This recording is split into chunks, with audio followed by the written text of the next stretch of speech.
ጠቅላይ ሚኒስትሩን ብናሳክማቸው ትናንት የተናገሩትን ዛሬ የማይደግሙት ጠቅላይ ሚኒስትራችን ትናንት ህወሓት ጋር ሲጓጉ በየመድረኩና በየፓርላማው ሲያሞግሱት የነበረውን የኤርትራ መንግስት ዛሬ ደግሞ ሰምተነው በማናውቀው አዲስ ትርክት ሲከሱት አርፍደዋል።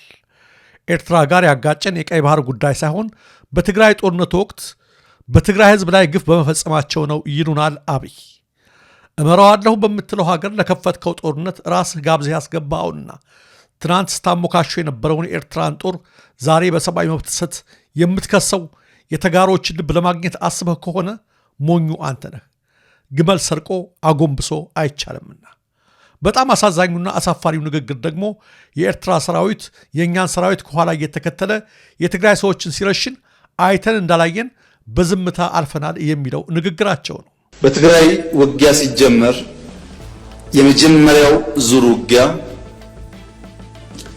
ሽሬ ካስለቀቅን በኋላ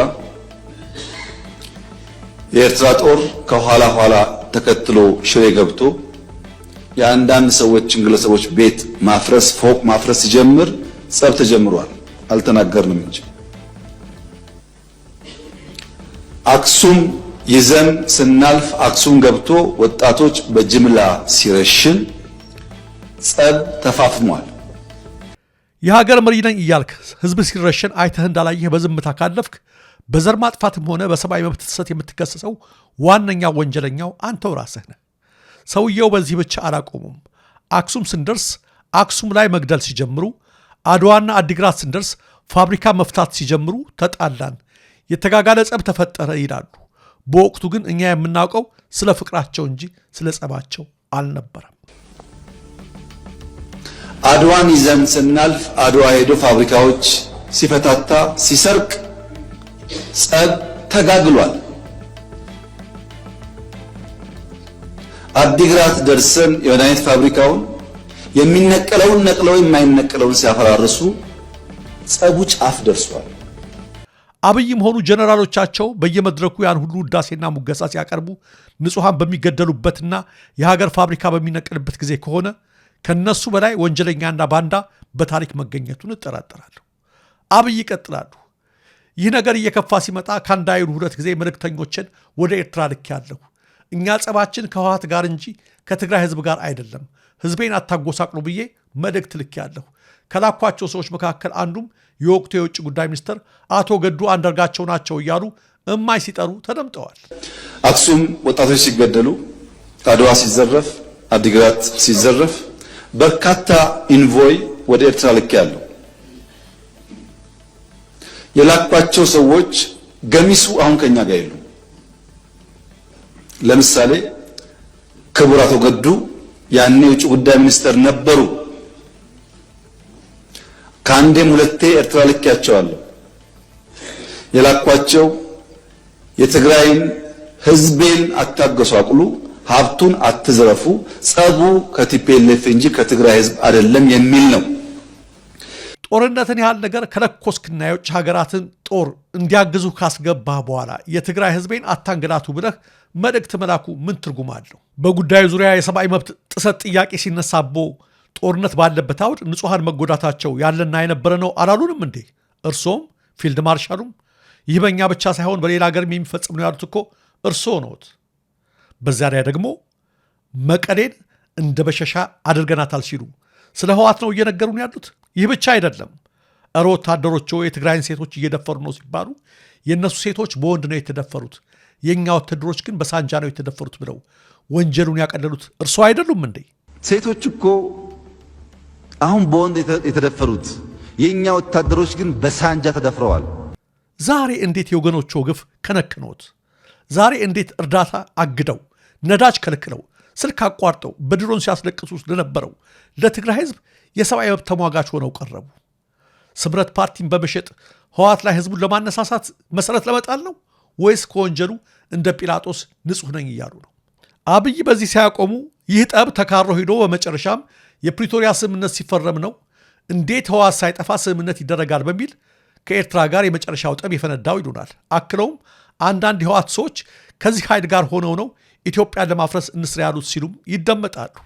ይሄ ጸብ ተፋፍሞ ሄዶ የፕሪቶሪያ ስምምነት ሲፈረም እንዴት ቲፒኤልኤፍ ሳይጠፋ እንዴት ትግራይ ሳይወድም ፊርማ ይደረጋል በሚል ነው የመጨረሻ ጫፍ የደረሰው ጸቡ። ከዚህ ኃይል ጋር ነው እንግዲህ አንዳንድ ቲፒኤልኤፍ ሰዎች ሆነው ኢትዮጵያን ለማፍረስ እንስራ ያሉት። አብይ እያሉን ያሉት የኤርትራ መንግስት ከእርሳቸው ጋር ሲሰራ ቅዱስ፣ ከሌሎች ኃይሎች ጋር ሲሰራ ግን እርኩስ ተደርጎ መቆጠር አለበት። ይህን እያሉ ያሉት በኤርትራና በአይኔ ቀልደለም ያሉ ራሳቸው አብይ አህመድ ናቸው። ኢሱን የነካ አይኔ ነካ ነው እያሉ ሲነግሩን የነበሩት አብይ ናቸው። በመሃላችን ንፋስ እንኳ አይገባም በማለት ለፕሬዝዳንት ኢሳያስ ቀለበት ያደረጉላቸው አብይ ናቸው። ይህን እየተናገሩ ያሉት የኤርትራ የውጭ ጉዳይ ሚኒስትር ሆኜ ለኤርትራ እሟገትለታለሁ በሚል በአደባባይ የተናገሩት አብይ ናቸው።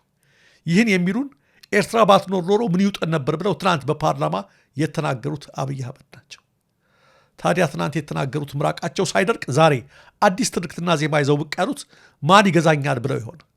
በእርግጥ ይሄ ነገር የጤና ነው? እባካችሁ የአእምሮ ሕክምና ባለሙያዎች ይህ ምልክት ወይም ሲምፕተም የምን ህመም እንደሆነ ንገሩንና በቶሎ እናሳክማቸው። ትናንት መቀሌን በሻሻ አድርገናል ሲል ያጨበጨበው ፓርላማም ዛሬ ደግሞ መቀሌን ከውድመት አትርፈናል ሲልም በጭብጨባ አጅቧቸዋል።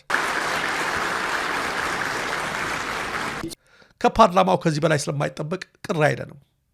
ባይሆን አጨብጫቢ ነኝ የሚለው ሙዚቃ እንጋብዛቸዋለን።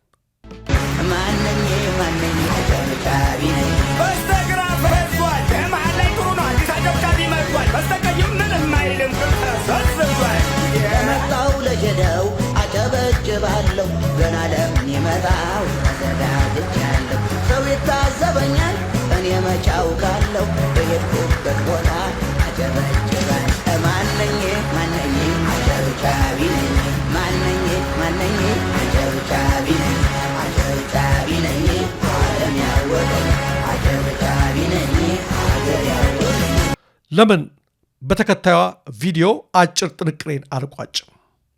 ጠቅላይ ሚኒስትር አብይ የኤርትራን ብድር ሳይመልሱ ዶክተር ዳኛቸው ውለታዋን አጣጥመው ሳይጨርሱ ቢለቀቅም አዲስ ዜማ የትናንቱን ዘፈናቸውን እስኪ አብረን እንስማ። ደረጃ ሀብተወልድ ነኝ። ጤና ይስጥልኝ። ዘንድሮ ከኤርትራ ጋር ታርቀን ባይሆን ኖሮ ምን ሊፈጠር እንደሚችል መገመት ያስቸግራል። መታረቃችን የግለሰቦች አለመሆኑ መታረቃችን የህዝቦች መሆኑን ከኤርትራ መንግስት በላይ የኤርትራ ህዝብ በተግባር አሳይቶናል። በጣም ነው የምናመሰግነው የኤርትራ ህዝብና መንግስት ስላደረገው ነገር። ከዚህ የደረስነው ስንት መስዋዕት ከፍለን እዚህ ደረስነው። እኛም ፌደራልም ይሁን በአንድ ላይ ስለነበር ብዙ መስዋዕት ከፍለን ገብተናል። ይህ መስዋዕታችን አሁን ማቀብ ያለብን ነው። ስለዚህ እኛ የምንለው ብዙም የለም። እየተጋገዝን እነሱም ስለሚገልጹት እኛም ስለምንገልጸው እነሱም በአንድ ላይ ስለተዋጡ ሺህ ከፍለናል። እንደ ኤርትራ ሰራዊት ሺህ ከፍለናል። ከዚህ በኋላ የኤርትራ ችግር የኛ ችግር፣ የኛ ችግር የኤርትራ ችግር። የኤሪትሪያ መንግስትና ህዝብ ያደረገልን ውለታ ገና አጣጥሜ አልጨረሱ።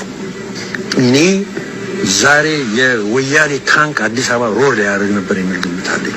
አንዳንድ ወታደሮች አሁን ምን ሲሰሙ ግን ረድተውናል እና ገና ያንን ኢንጆይ ያደረኩ ነው። ገና ሄዳለሁ ብዬ ነበር። ኤርትራን ተሳትፏል ብለዋል።